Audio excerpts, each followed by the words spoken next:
Hello, welcome to this celebration of the life of Harvey Baumoel. Thank you for coming.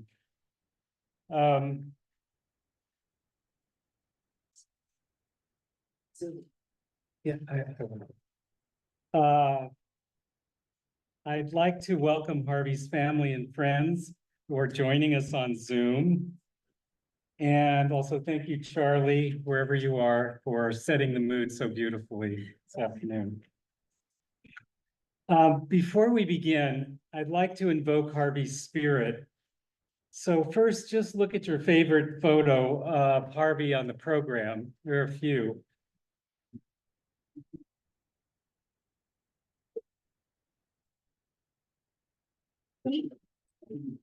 Now, please just close your eyes for a moment and bring to mind Harvey's face and that beaming smile.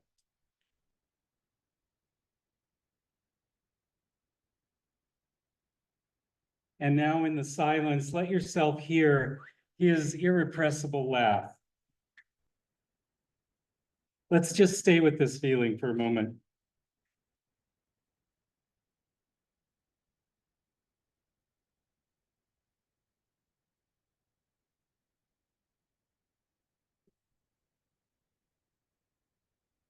It's good to know that wherever Harvey is now, he is also safely tucked away in our own hearts. And I feel sure that his spirit is with us right now.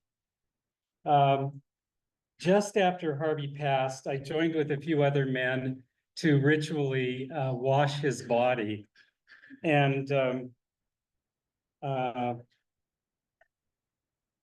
true to his spirit, Teresa laid out clothes for us to dress him in. And so she brought out a tie-dye shirt and sweatpants. And so as an homage to Harvey, I'm wearing tie-dye today. And I noticed this was not an original idea because there's lots of tie-dye, especially his men's group. And I think, tie-dye represented to Harvey a more hopeful, a better world and a more joyful world. So,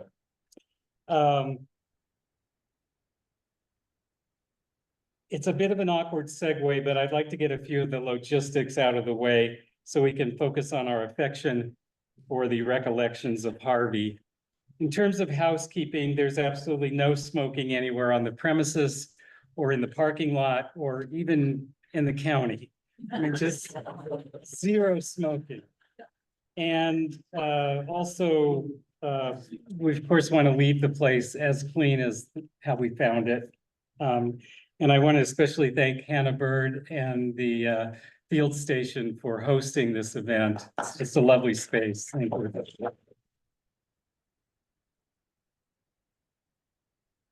Bathrooms. I've always wanted to do this.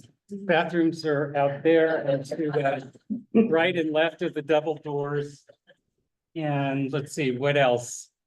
I think the oxygen mask. The oxygen mask, yeah. And make sure you put yours on first before you deal with your child. Okay, so well, of course, I want to thank all the folks who helped Teresa put this memorial together. And I think she's going to make more specific thank yous later when she comes on. And please turn off your cell phones. Okay. Harvey and Teresa sketched out this program before he passed. So in true Harvey fashion, he was fully involved in bringing this community together. And as you can see from the program, there'll be several speakers and musical interludes. But in the interest of time and flow, I'm not going to introduce folks that are coming up here, so just refer to your programs.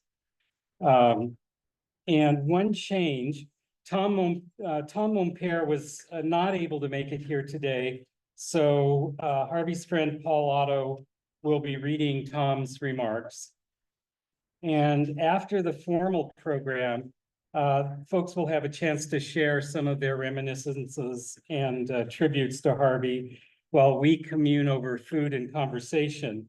And that, I guess, will be out in the foyer. No, it's gonna be here, but it'll be during the meal. Yeah, I know, it'll be during the meal. Yeah. It'll be in here. Yeah. Okay.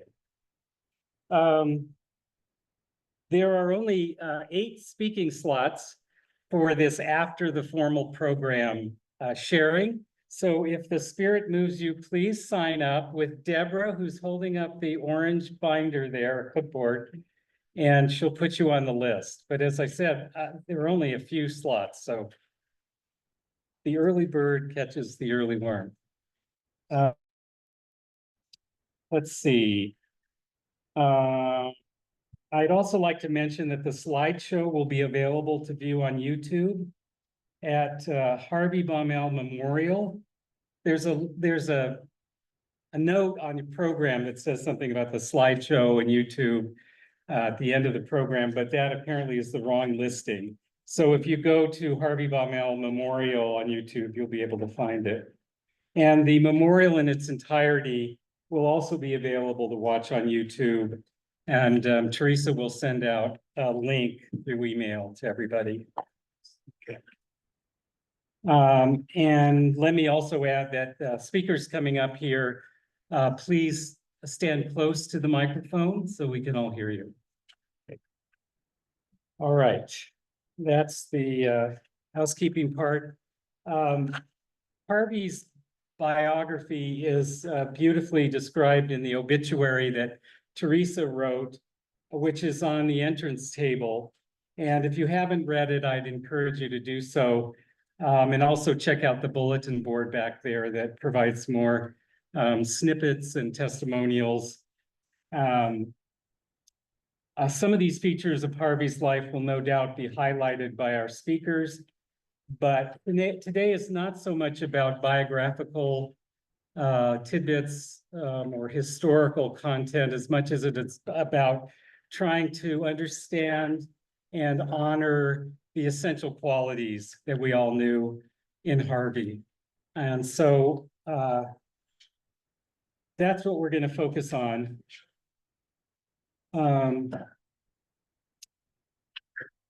Shortly before Harvey passed, he wrote down the things that had been most important in his life. And as you can probably guess, the list included gardening, music, travel, health, theater. And this one, I'll say that toward the end of his life, I was in a play reading group with Harvey. And even when he wasn't feeling well, he'd come to the group and he brought great empathy and humor and commitment to his roles, even at that level of theater, which was a fairly low bar. But he was great and continued to come really right up until the end.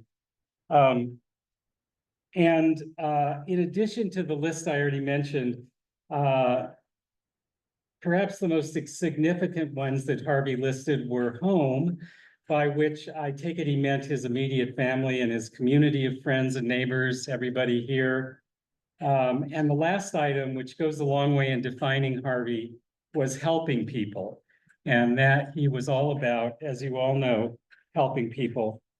I'm sure these life themes will be front and center in the stories that Harvey's friends and loved ones recount over the next hour or so, and that you'll share at your table with your table mates. For my part, Harvey was one of the first friends I made when I moved to Ukiah 35 years ago. He made me feel welcomed in those early days and throughout our long friendship. And perhaps that is one of the best ways to describe one of his essential characteristics, an open-hearted approach to life that recognizes our interdependence. So having said that, we'll begin now with the program, Harvey's Life Celebration, with an opening prayer.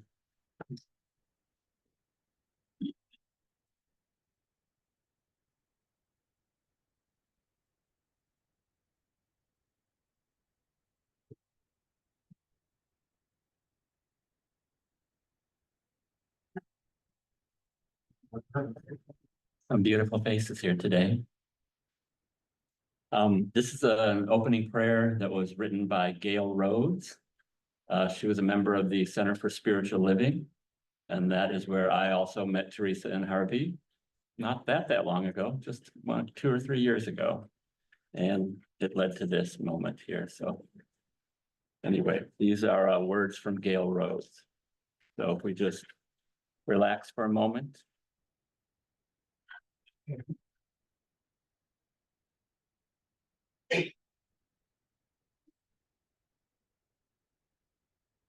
There is one infinite presence.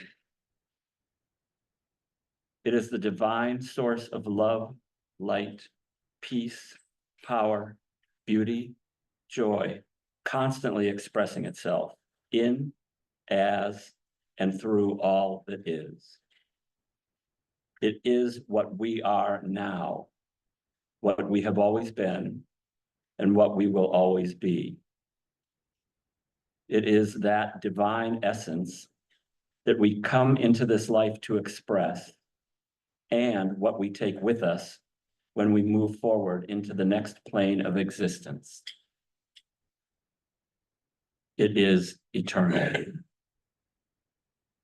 That beautiful eternal source of love and joy that is Harvey has touched and blessed all gathered here today, and countless others known and unknown. We celebrate Harvey's time with us today with great joy and love. We honor Harvey as a spiritual being having a human experience, and know that he is continuing to evolve spiritually. May his memory be a blessing. I release these words of truth into the one mind, knowing they are already so. And so it is.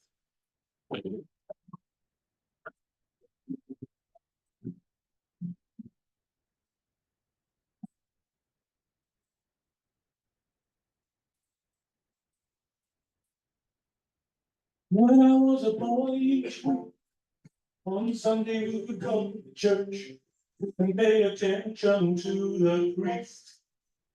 He would read the holy word and consecrate the holy bread, and everyone would kneel and bow. The only difference now it is, everything is holy now. Everything is holy now.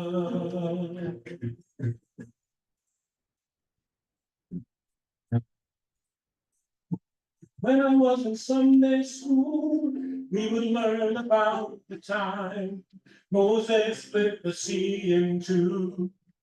Jesus made the water wine, and I remember feeling sad that miracles don't happen still. But now I can't keep track, 'cause everything's a miracle. Everything's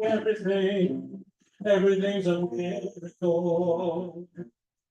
Wine from water is not so small, but even better magic trick is that anything in here at all.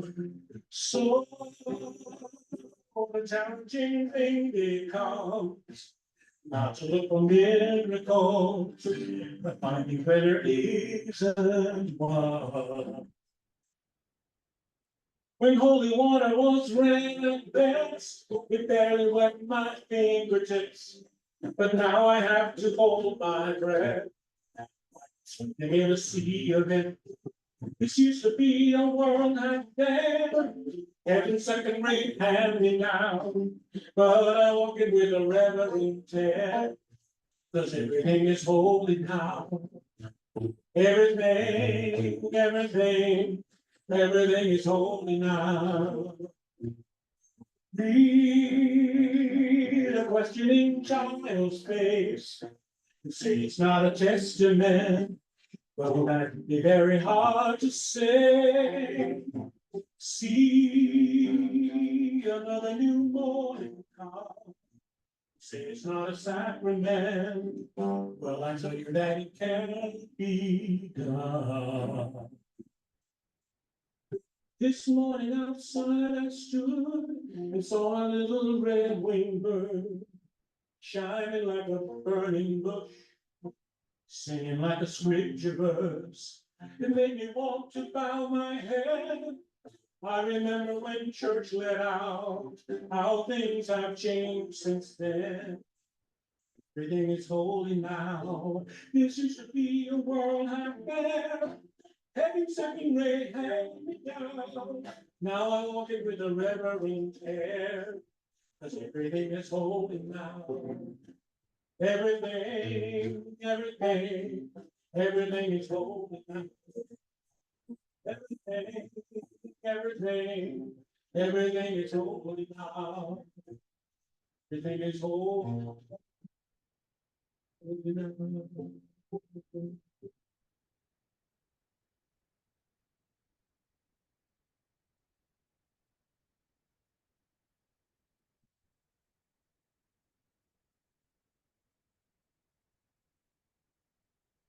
Can you hear me? No. Okay,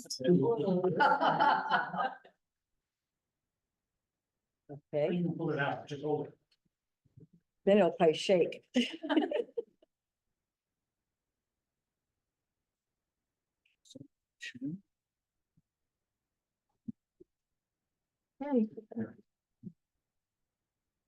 I'm Cookie's cousin, and I've known Harvey since we welcomed him into our family. This is the 23rd Psalm, Psalm of David. The Lord is my shepherd, I shall not want. He makes me lay down in green pastures. He leads me beside still waters. He restores my soul. He leads me in the paths of righteousness for his name's sake. Even though I walk through the valley, the shadow of death, I will fear no evil. For you are with me. Your rod, your staff, they comfort me. You prepare a table before me in the presence of my enemies. You anoint my head with oil. My cup overflows. Surely goodness and mercy shall follow me all the days of my life, and I shall dwell in the house of the Lord forever.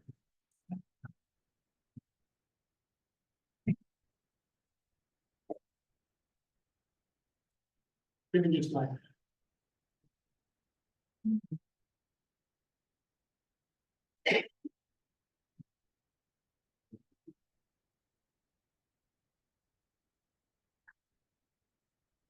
Hello, family members back east. Debbie Baumoel, who thank you very much for being the administrator. I can't hold it. I don't like to hold it.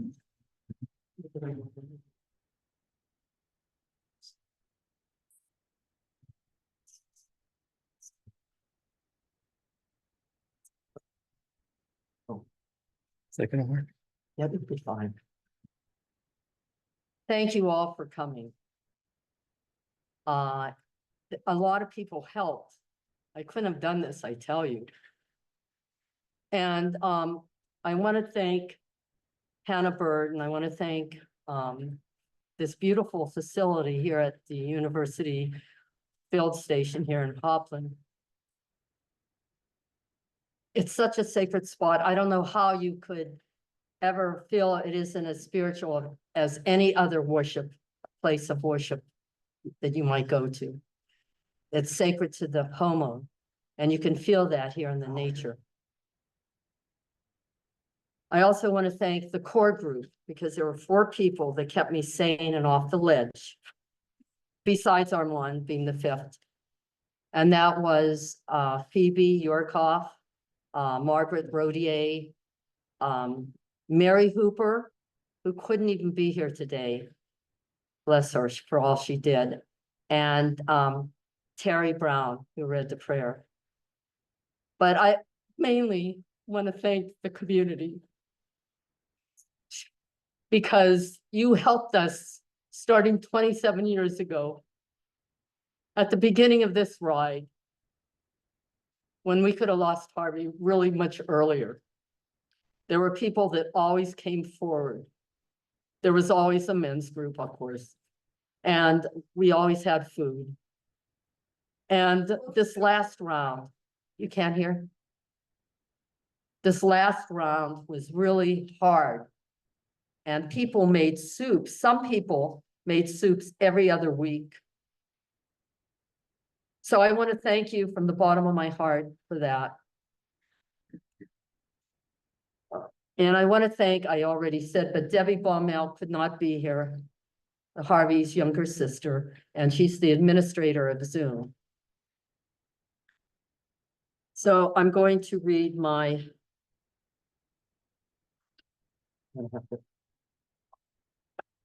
I'm gonna have to take this down. I hate to do this, but I will.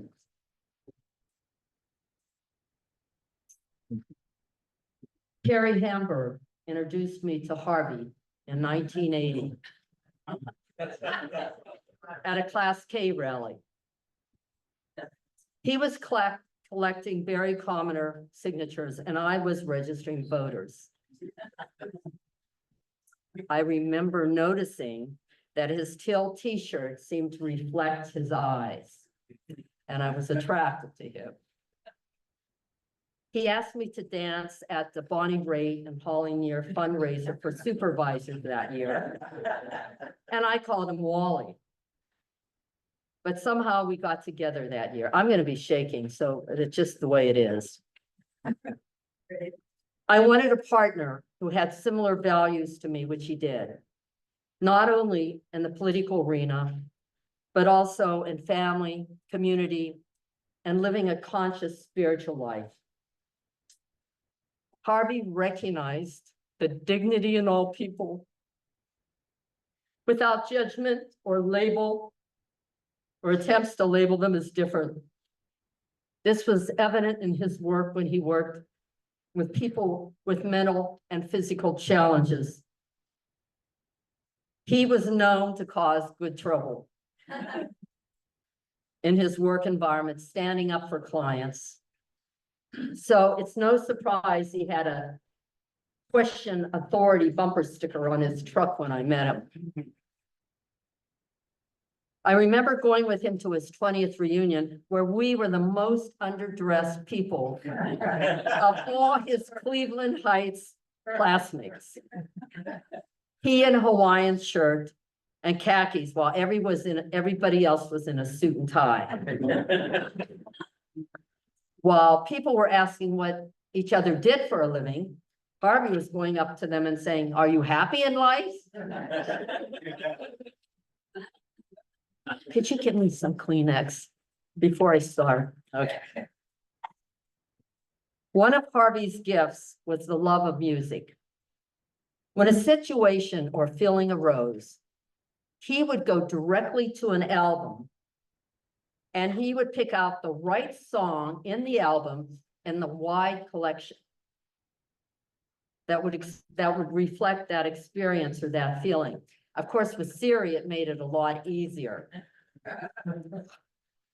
If a group played Name That Tune, if it was in the 50s, 60s, or 70s, Harvey would win.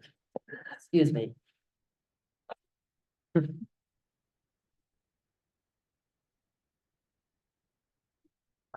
Mendocino College's first theater, or maybe it was the second, I guess it was at the fairgrounds at one time, was at a former Circle K on Laws Avenue. Harvey performed in a number of plays there, most of them musicals. It was while he was performing as Model the Tailor in Fiddler in the Roof, getting married on stage night after night, that he first proposed to me. I said, wait and see if you still feel that way after the play is over.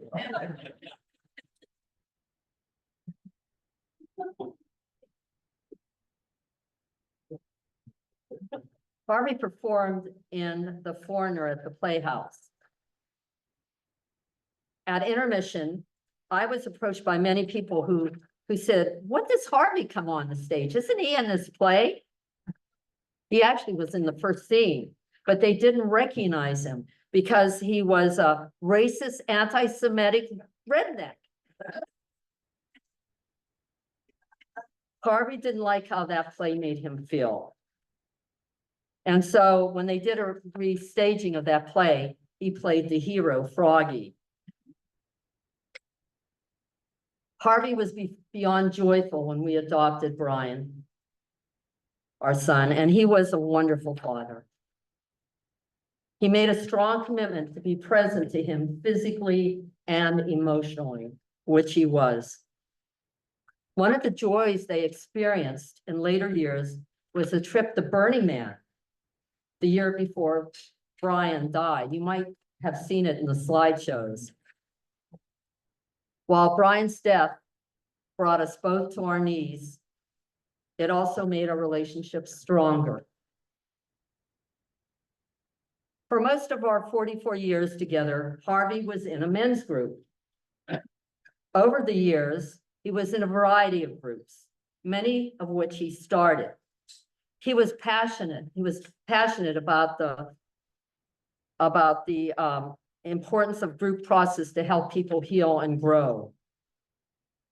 These included a couple group, inner child group, adoption group, psychodrama, Ananda group, Abraham Hicks group, Power of Now group, Spiritual Awakening group, Cancer Resource Center men's group, Radical Remission book group, play reading group, pain management group, Power of Intention group, and Emotions Anonymous, of course.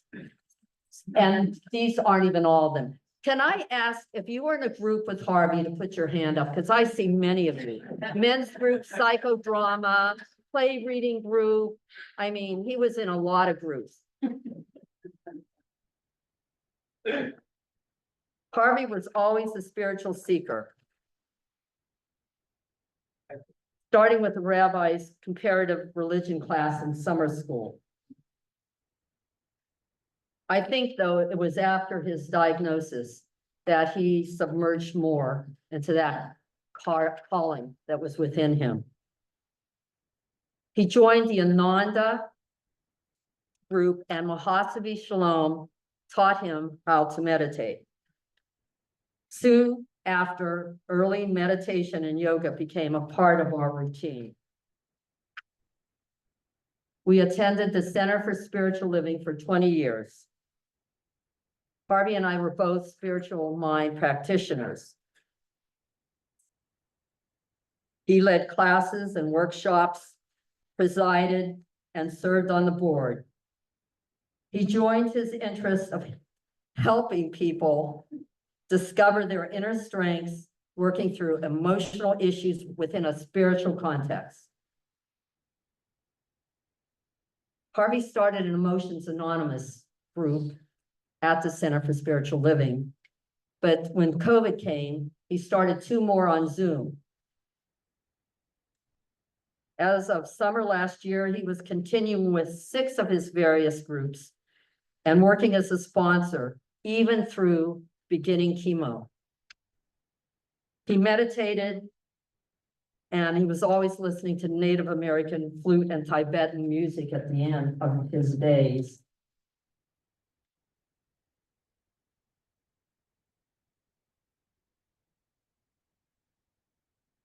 I want to say something. About a month ago, I don't know when it was, but a month ago, there was a yellow swallowtail butterfly.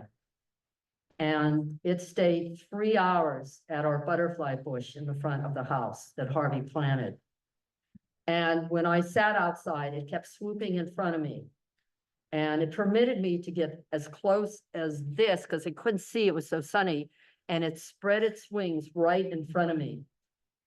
I looked up what swallowtail butterfly.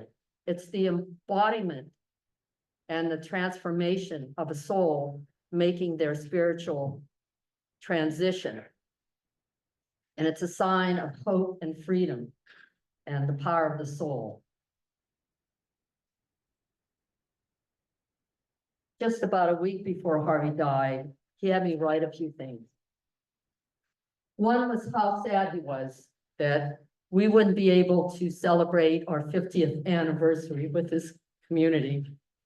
Because he said, there are deep roots for both of us here, and we've shared so much in so many ways with people So today I thank you for being here and helping me celebrate Harvey. And to send him on a full moon with your loving support and blessings.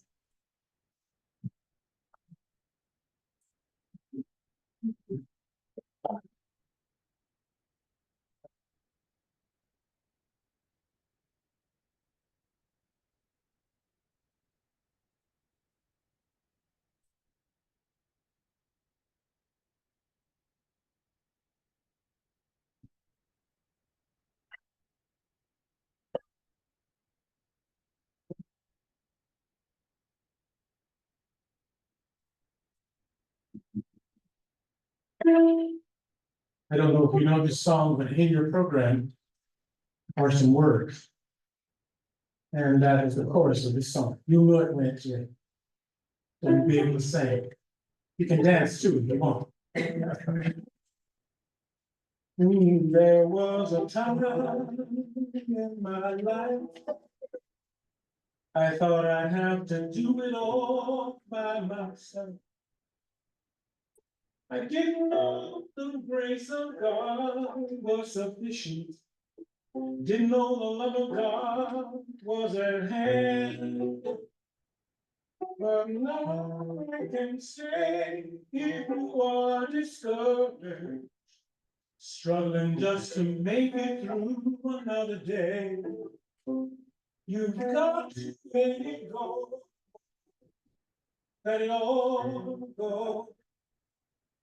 And this is what you have to say. I release and I let go. I let the spirit run my life. And I'm only here for God. Yes, I'm only here for God. I release and I let go. I let the spirit run my life. And my heart is open wide. Yes, I'm only here for God. I release and I let go. I let the spirit run my life. And the heart is open wide. Yes, I'm only here for God.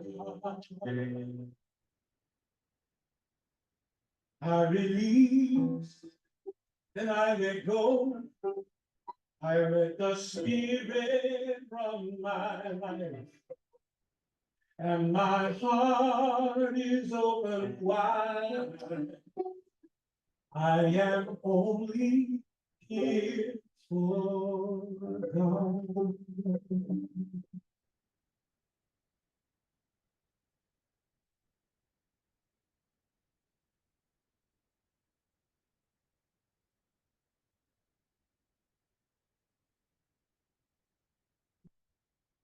Well, as you all know, Harvey put a premium on finding peace in himself and sharing that peace with his family and his friends and his community. And so he chose a short passage, which was a foreword written by the Dalai Lama for Thich Nhat Hanh's book, Peace in Every Step. So I'm going to read that short passage now.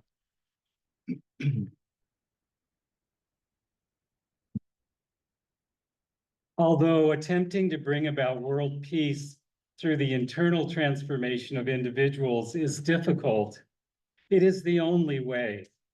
Wherever I go, I express this, and I am encouraged that people from many different walks of life receive it well. Peace must be first developed within an individual.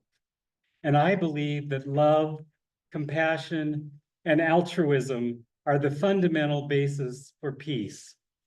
Once these qualities are developed within an individual, he or she is then able to create an atmosphere of peace and harmony.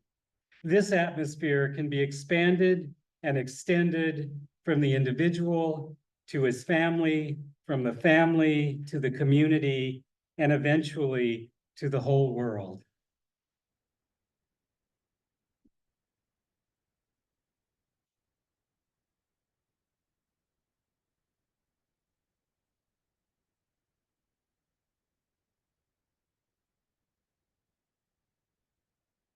Hello. Harvey Baumoel. I knew Harvey well for a short, intense time when we were in our early to mid-20s. My first encounter with Harvey was as a freshman student at Ohio State in 1969. On a beautiful spring day in Columbus, while walking from class back to my dorm, I had to pass through this enormous expanse of lawn greenery called the Oval, perhaps a half a mile long. Ohio State was and is a big school. But there, particularly in the afternoons, multiple students would congregate in groups, sitting on the grass, many in the lotus position, as was the custom at the time. One group sporting banners saying, "Support the 34," caught my eye. It was Harvey's group. They were a group of maybe 10 or so students called the February 21st Committee, formed to protest the expulsion of 34 Black students who had taken over the administration building the previous winter, demanding more Black students, more Black faculty, a Black student union, and a Black studies department. Harvey chatted me up as I stopped to inquire. Harvey was this mustachioed, fairly long-haired social work student who was a senior, who immediately impressed me with his welcoming nature, dedication, passion for social justice, humor, and an unusual gentleness, especially unusual for men at that time. I joined his group and we became friends. The group, Harvey and I met often that spring, planning and staging protests and writing pamphlets. Harvey graduated that spring, and with it the group fizzled, but Harvey and I stayed friends. Now back home in Cleveland for the summer on a visit, Harvey showed me some of Cleveland's finest eateries, Geraci's Pizza and Corky and Lenny's, a Jewish deli as good as I had ever encountered. And I am a New Yorker. That summer, I met Harvey's parents. And what was memorable about that was that the way that Harvey's father pronounced Harvey's name. Harv. Bizarre for me, a New Yorker who had never heard an R pronounced in any word. Later that summer, Harvey stayed with me in New York as he began his conscientious objector obligations doing work at Rikers Island, a New York City prison. He regaled me with tales of dealing with the rough and tough, and he seemed to relish the challenge, never blinking an eye, working with these folks. The next winter, we met up in Cambridge, Massachusetts, where Harvey had another social work job, and finally in Berkeley, where Harvey settled in 1971. This is all ancient history, folks. In Berkeley, Harvey now working in mental health in a halfway house out in Contra Costa County. We got together often to talk and frequently sing one of Harvey's favorite things to do, particularly a cappella. Harvey knew that I enjoyed singing as well, and one day he cajoled me to go to Sproul Plaza, a main thoroughfare for Cal students, to sing for our supper, as it were. Harvey had a favorite a cappella duo song, "What's Your Name?" by Don and Juan. That soon we sang for change. I was Don and he was Juan. You have to be over 70 to remember it. It came out in 1962, but I won't sing it. All right, you talked me into it. What's your name? Is it Mary or Sue? What's your name? Do I stand the chance with you? It's so hard to find a personality with charms like yours for me. Ooh-wee, ooh-wee, ooh-wee. What's your name? What's your name? Shooby-doo-bop-ba-da.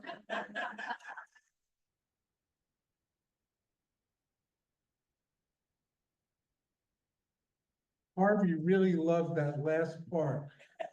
Shooby-doo-bop-ba-da. What does that even mean? Harvey was a great guy, fun, caring to the max.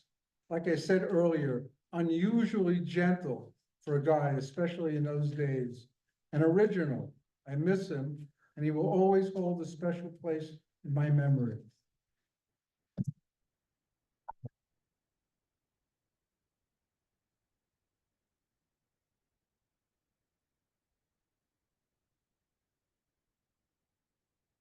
The road is long,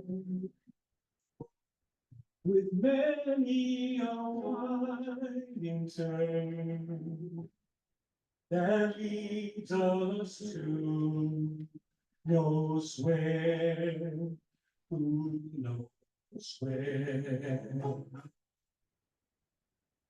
But I'm strong, strong enough to carry.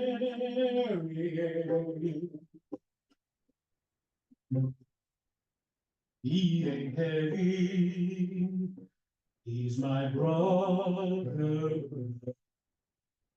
So on we go. His welfare is my concern. No burden is he to bear. We'll get there. For I know he would not encumber me. He ain't heavy, he's my brother. If I later, oh, I'm laden with sadness that everyone's heart isn't filled with the gladness of love. Oh, one other. It's a long, long road from which there is no return. While we're on the way to there, why not share? And the Lord does not weigh me down at all. Yet heavy, it's my brother. Heavy, he's my brother. He ain't heavy. He's my brother.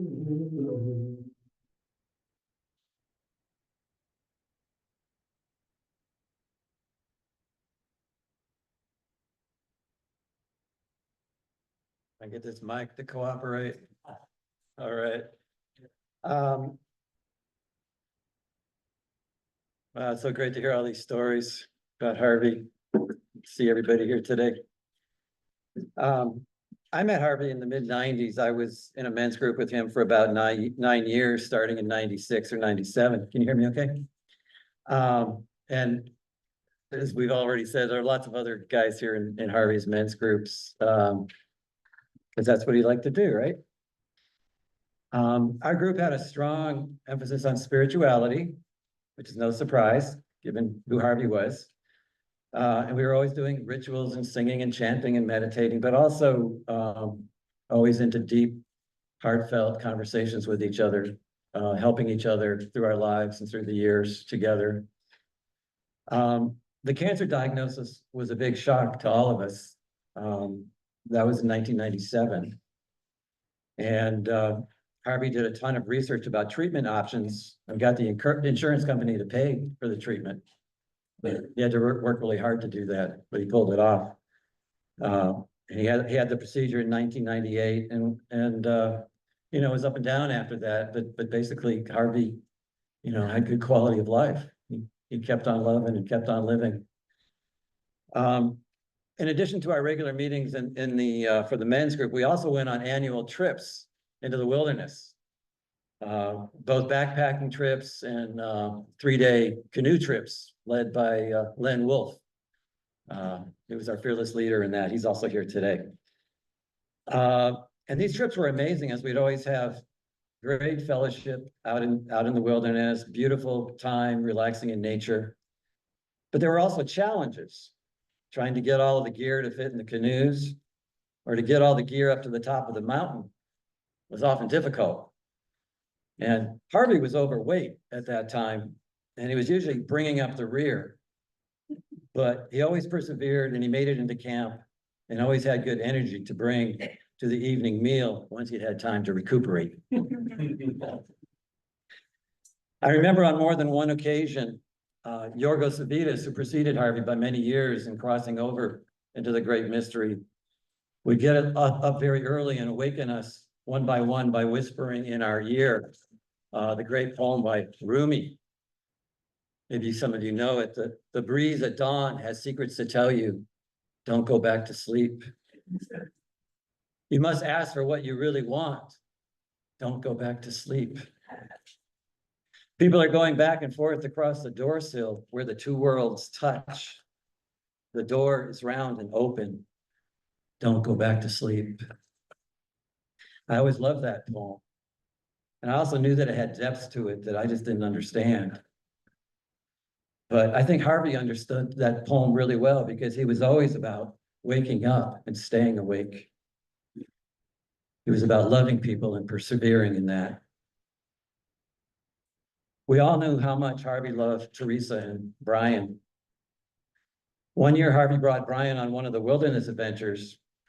It was when Brian was 11 and he'd been to a Jewish summer camp and he was having a hard time there. He was having nightmares and he couldn't sleep at night. So Harvey went to get him. We thought that Harvey wasn't going to make that trip, but around dusk of our first day, he and Brian snuck up on us and surprised us while we were sitting around the fire.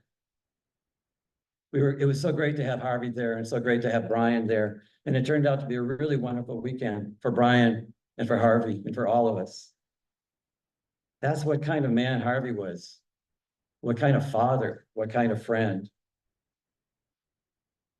The last time I saw Harvey was 2 summers ago, as I've lived out of town for quite a while, and I passed through Ukiah, and I had the good opportunity to stay in Harvey and Teresa's backyard, camped out for 3 or 4 nights, and we had some meals together and just caught up and shared some conversations. And Harvey and I went out to coffee at the co-op one morning, and I had a chance to check in on a little deeper with him. And Harvey was good then. He was really happy. He was loving his family and community and continuing on his spiritual path.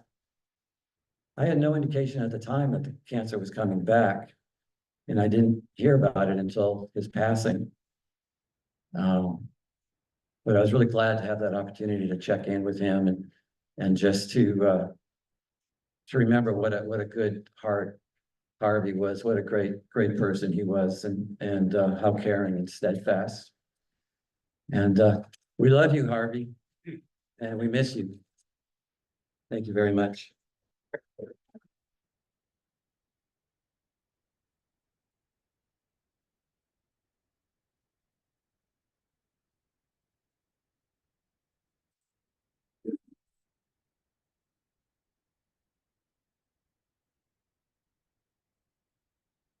Hi.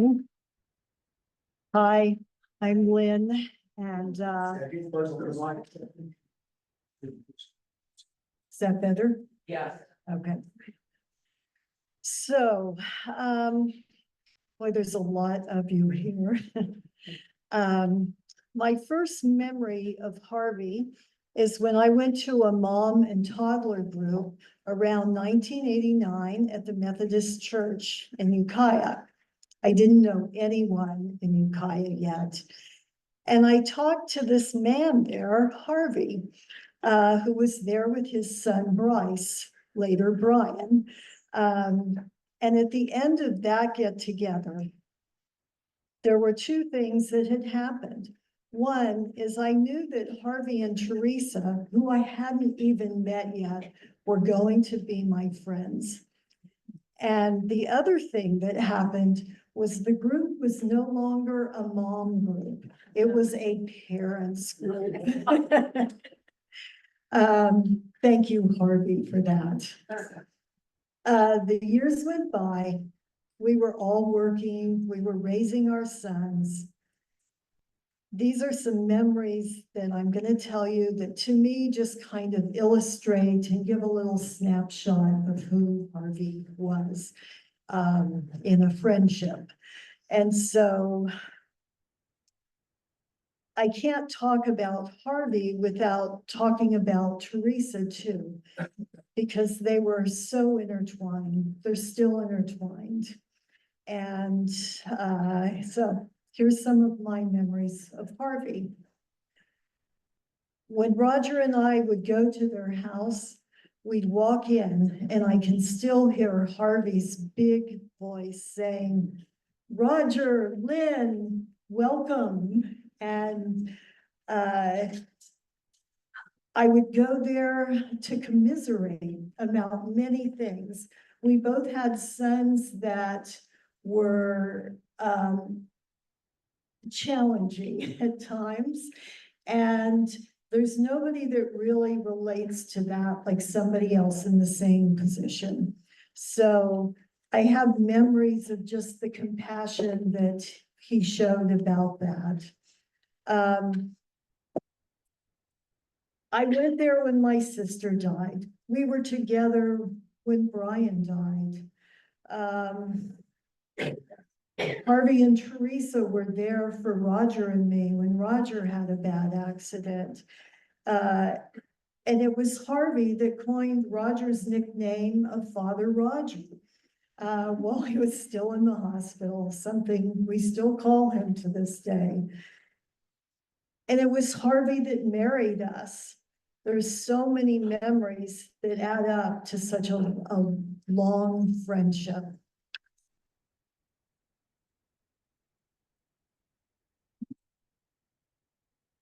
We used to do an annual camping trip with our other friends, Phyllis and Steve. Harvey often organized the meals. We would go on hikes, and that's when I realized that Harvey knew every single lyric of every single Beatles song. And he would sing them to us as we walked. So much more, many Thanksgivings, many New Year's Eves. Harvey was the only person I knew that also liked to listen to the KOZT Top 95 that played every year, yes. And we would write down the songs as they played and share the list the next day. When Harvey was in his last weeks, we started to talk about his passing. And he talked about being ready to go, but he did not want to go. He did not want to leave Teresa. Back and forth. His words, he was beginning to accept the unacceptable. My final memory is really a vision I had after he died. Roger and I were heading home. Other friends were with Teresa. It was a beautiful beautiful, sunny, clear spring day. As we drove north, we could see the snow on the mountains in the national forest. And I pictured Harvey running up that mountain, arms in the air like Tevye on the rooftop, running toward whatever was next for him.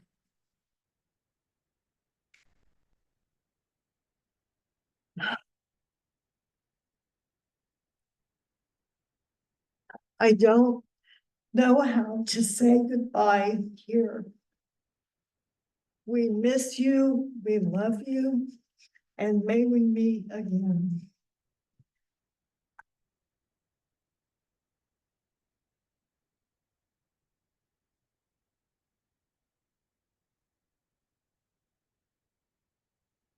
Is this the little girl I have? Is this the little boy I pray? I don't remember growing older.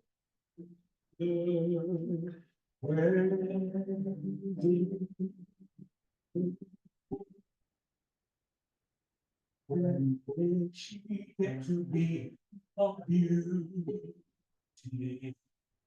When did he grow to be so tall? Was that in yesterday when they were small?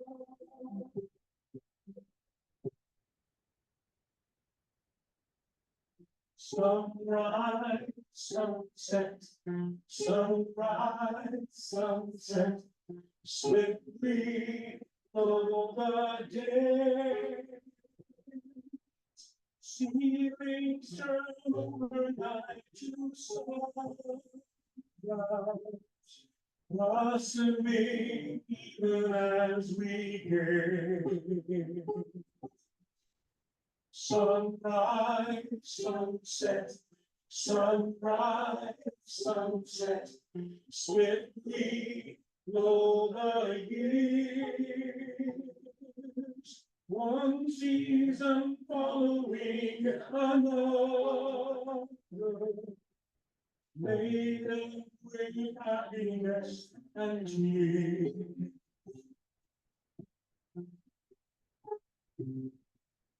What words of wisdom can I give them?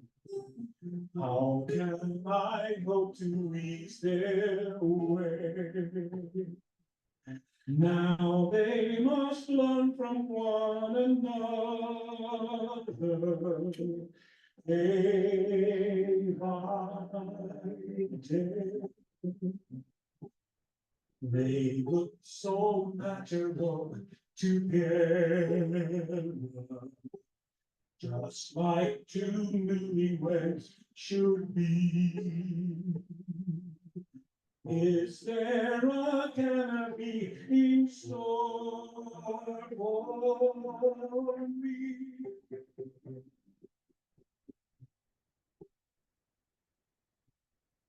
Sunrise, sunset, sunrise, sunset, swiftly glide the years. One season following another,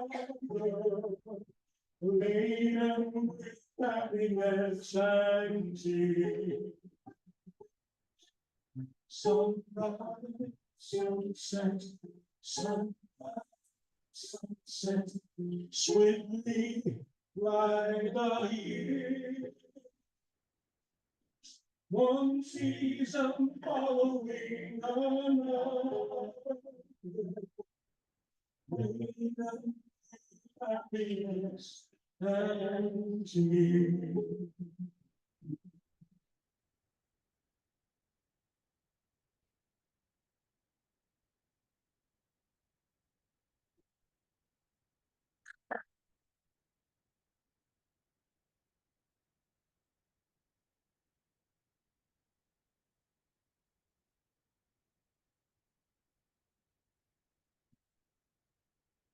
Thank you, Calvin. for that beautiful music that you've been providing for us.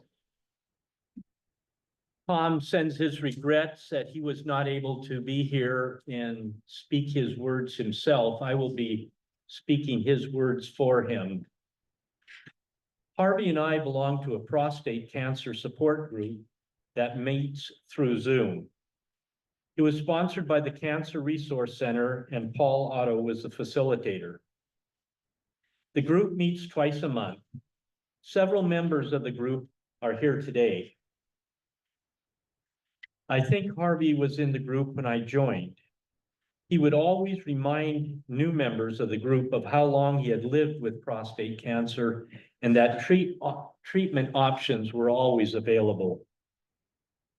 I would tell Harvey several times each year how important his presence in the group was.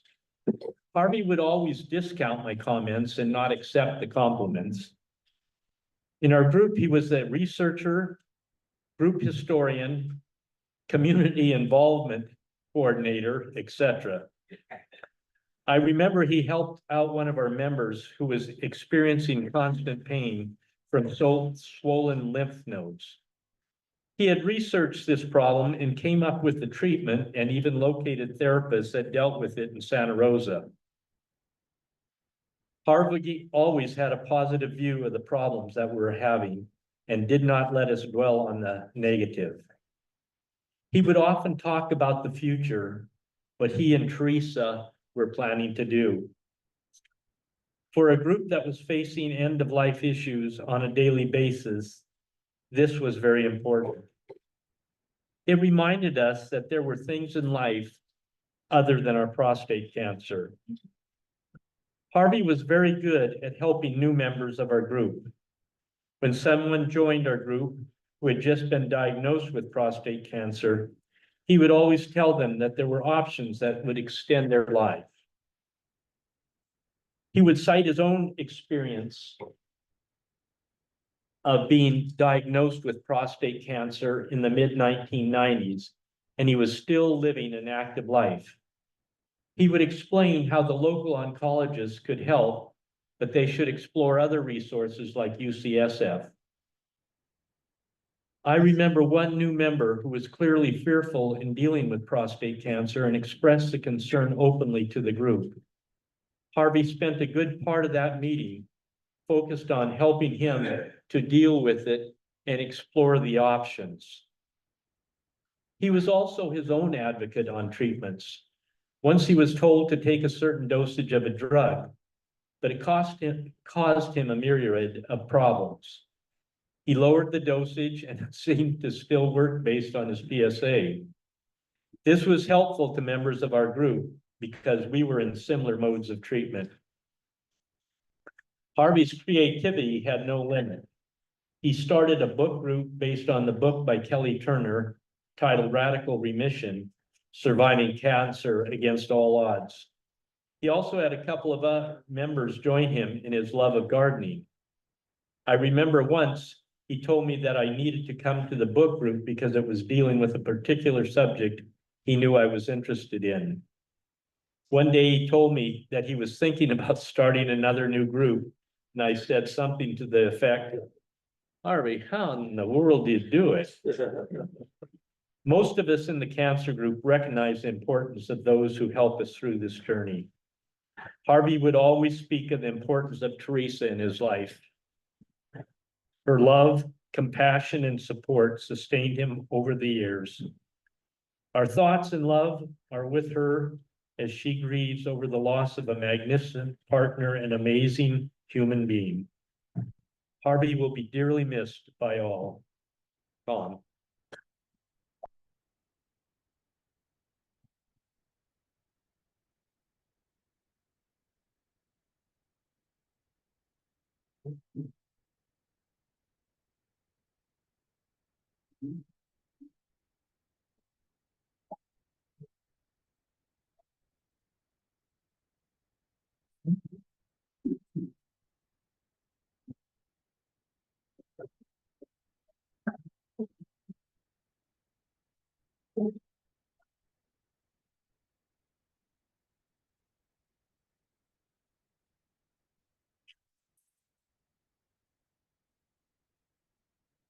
I don't like this mic.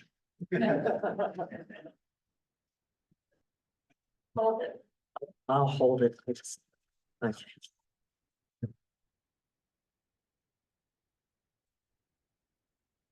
I'm writing this eulogy about my death at age 64 as part of an assignment for becoming a spiritual mind practitioner at the Center for Spiritual Living through Dr. Candace Beckett. What can I say about myself? I was born into a Jewish family in Cleveland, Ohio in December 1947 of Walter and Alice Baumoel with two sisters, Helene and Debbie. I had a fairly uneventful childhood. A highlight was when I was introduced to acting in elementary school and attended acting summer school. It was a chance for me to step out of my life and become all sorts of different people. It was the beginning of a lifelong love of acting. I went on to graduate from Ohio State in 1969 with a bachelor's degree in social work by the skin of my teeth. That was mainly because I was involved in anti-war protests and civil rights activities. A big claim to fame is that I attended Martin Luther King's funeral, or should I say, the procession, and saw him in state at Morehouse College. After college, I was a VISTA volunteer in the South Bronx and in Rikers Island. I moved to Berkeley in 1972 and helped tear up asphalt in the second version of People's Park, which is another claim to fame. I moved to Ukiah in 1979, following many hippies into an alternative community. After many poor and failed relationships, I met the woman of my dreams, Teresa, who I am still married to, except for the fact that I'm dead now.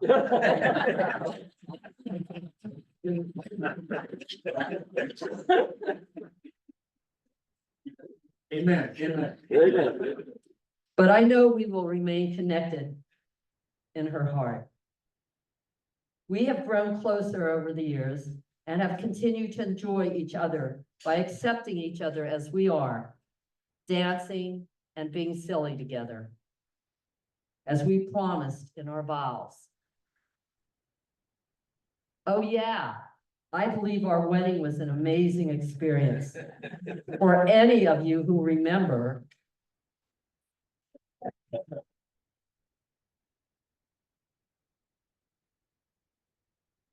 with a rabbi and a priest officiating under a huppah at St. Mary's Catholic Church.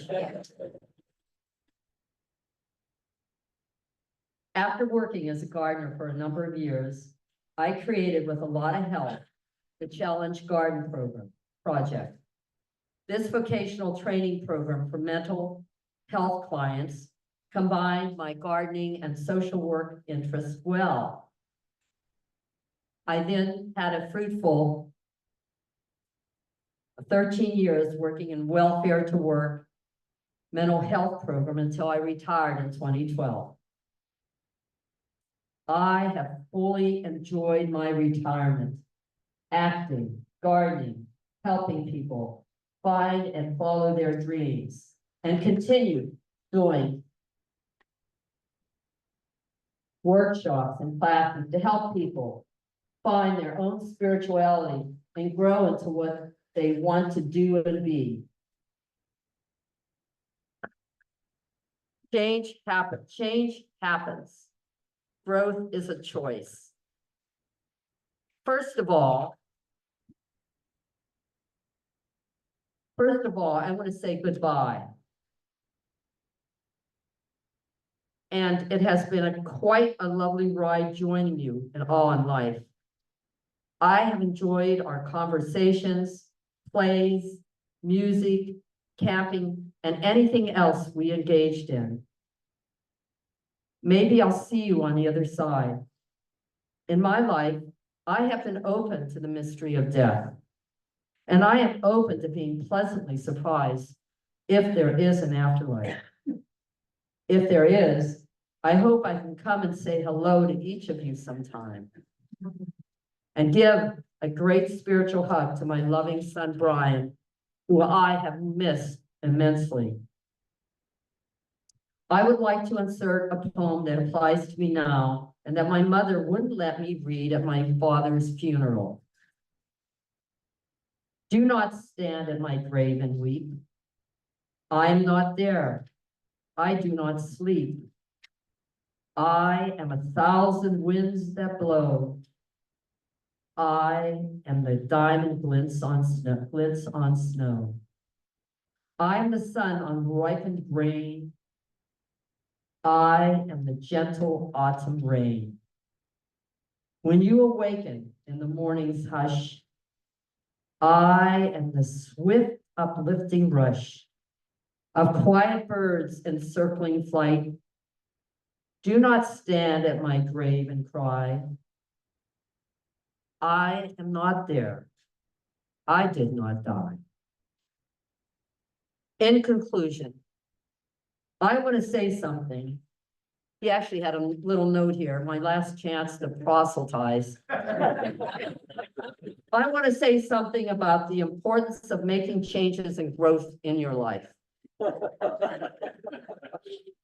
To me, that means pay attention to your feelings and be happy. I recommend that everybody do what they love and follow their heart. Remember how your physical and emotional health are intertwined. Smile, love one another, have compassion, sing and dance. Love yourself and those close to you. When my mother died in her 80s, she said she was satisfied and that she lived a good life. I think I can follow her example and say the same thing.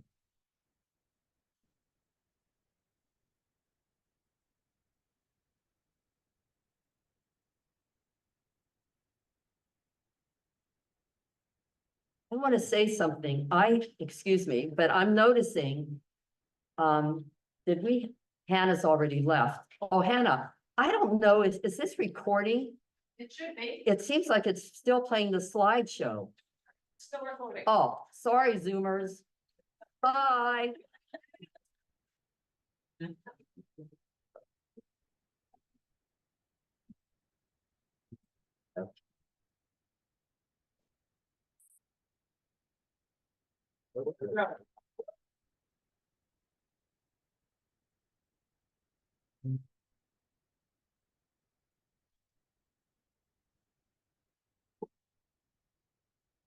You remember when the west wind moves among the fields of barley. You can tell the sun in his jealous sky as we walk in fields of gold. So she took her love for to gaze a while among the fields of barley. In his arms she found as her head came down among the fields of gold. Will you stay with me? Will you be my love among the fields of barley? You can tell the sun in his jealous sky when we walked in fields of gold. I never made promises like this, and there have been some that I've broken. But I swear in the day still light, we'll walk in fields of gold. We will walk in fields of gold.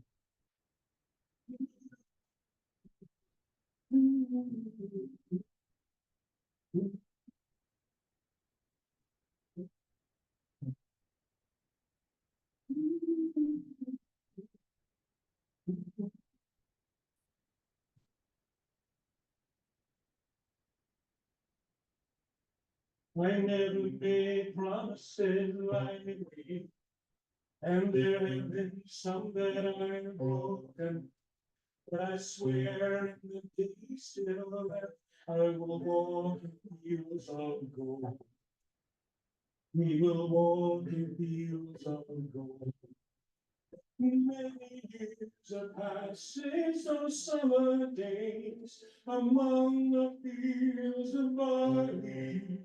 See the children run as the sun goes down to lie in fields of gold.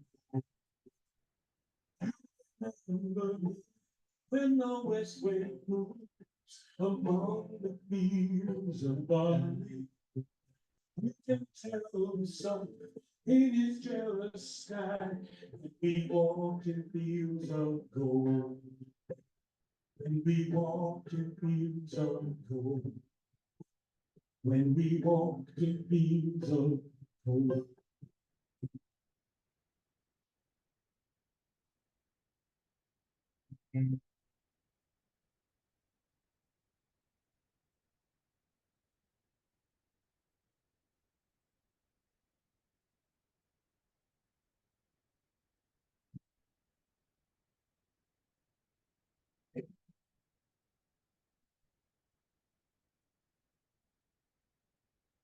Height for Harvey.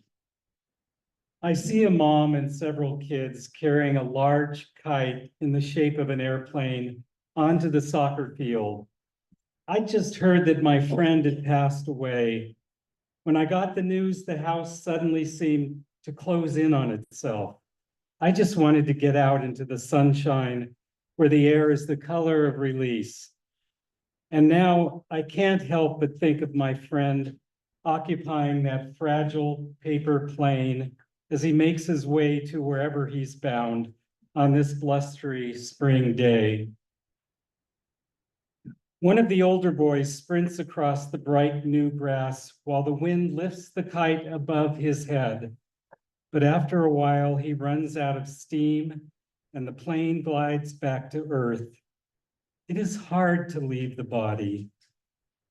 I think of my friend who spent the last few months trapped in his bed, and now he is unspooling in the wind. The kids strain to see him as he passes before the sun. They are in awe of his ascent. My friend pilots his spirit plane in the late afternoon, as if his body had finally overcome its struggles with gravity. I imagine the pull of the eternal will be so strong at some point that it will snap the string that keeps my friend tethered, and then he will become part of it all. Thank you. We are at the end of the program, and I'd like to thank everyone again and mention if you haven't signed up and there are still slots, you can sign up to speak for Harvey and about Harvey.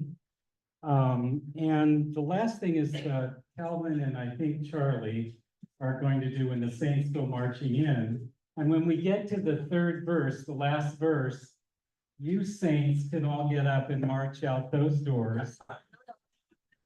Those doors, I asked Teresa about 14 times which doors. Those doors and go around to the tables in the foyer, outside actually, in the foyer. In the foyer, and there'll be two lines on either side of the table. And they can, and you can either eat outside or inside. Okay, thank you again. Can I just add one thing to that? I'm sorry to break into it, but I just wanted to point out that you may well need to use the bathroom. You are most welcome to, but please don't take the shortcut to the tables. Come back in here and go around that way, and that'll keep things nice and straight. Thank you. Thank you, Hannah.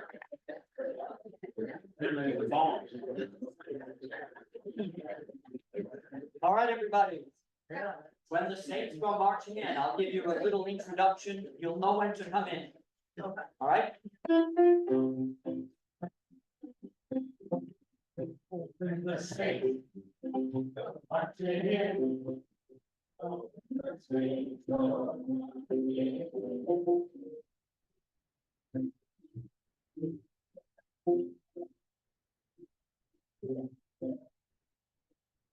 And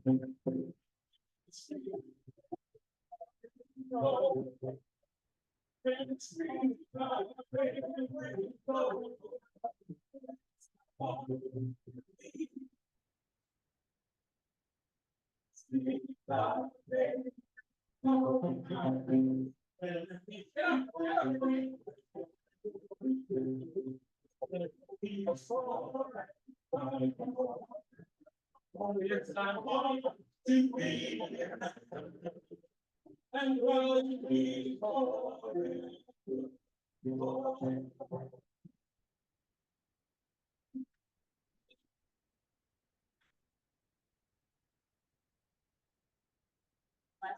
Last stand, right.